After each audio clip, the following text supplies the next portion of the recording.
last night. You were close like no other. I know you was a father.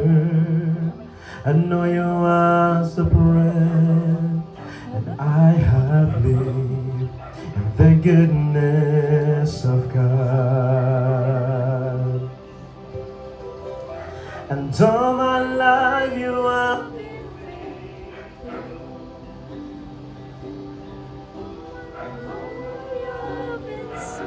so good. And every breath that I am able, and I will sing the goodness of God.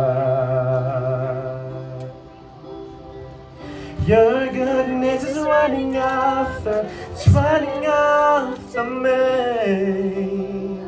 Your goodness is running after, it's running after me. And my life laid down, I surrender now, I give you everything. Your goodness is running after, it's running after me.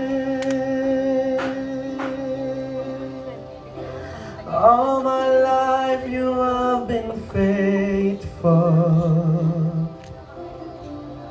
and all my life you have been so good. And every breath that I am able, I will sing the goodness of God.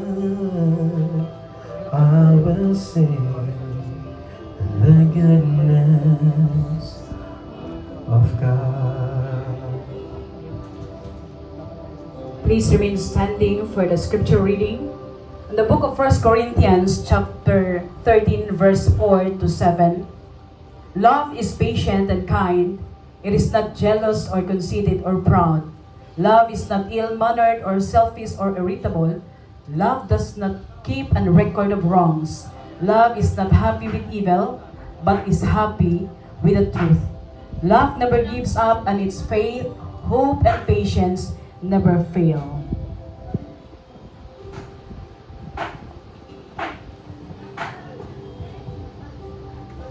Let us pray.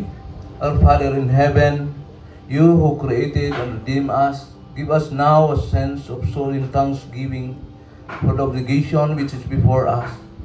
May this man and woman ever remember the sacred vows they make before you. You consecrated their marriage and commanded that we love, honor, and cherish each other. Let us, O God, that the words of our mouth and meditation of our hearts will be pleasing before you. In Jesus' name, Amen. Let us all be seated.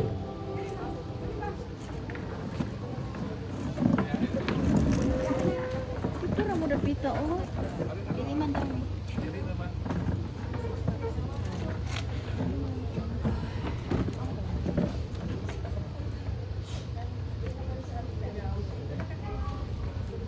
Okay, welcome everyone.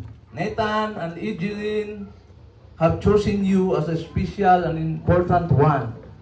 No, mga halangdon nga mga pinili sa tuang bride and groom mo nang naata karon aron i-witness and celebrate the beginning of their life together. Today, as we create this marriage, we also create a new bond and a new sense of family one that will undoubtedly include all who are present here today.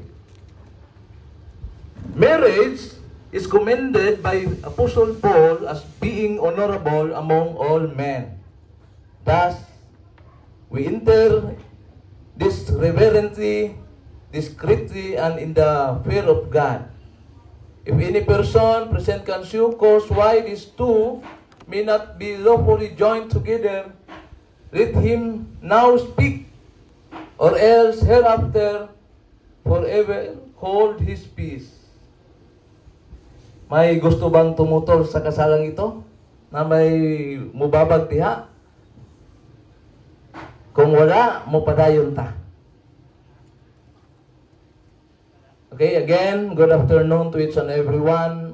First of all, I would like to give thanks to the bride and groom and their family, no, for choosing me to officiate Sir Nathan and Ma'am Jeline. I am so fortunate, no, nga nakauban ta karon og sa mga parents, mga ninong and ninang nga kung ato ang tan-awon maihapon sa atong mga kamot, no, sama sa akong giingon nga kamo ang gipili sa ato ang bride and groom tungod kay nakita sa inyoha ang pagkaginikanan. Okay? So, according to the Bible, Apostle Paul considered marriage is honorable. Now, when we say honorable, just like politicians, they are called honorable. Each one of us, when we encounter politician, we bow down. No, meaning to say, there must be a respect. No, they should be honored, and we must bow down because of our respect to them. Just like the marriage, Nathan and Jeline, make your marriage or your married life as honorable. Meaning to say, there must be a respect each other. Okay? Then, also married life, if you want to be successful, God should be centered in your married life. Amen? Amen. Agree?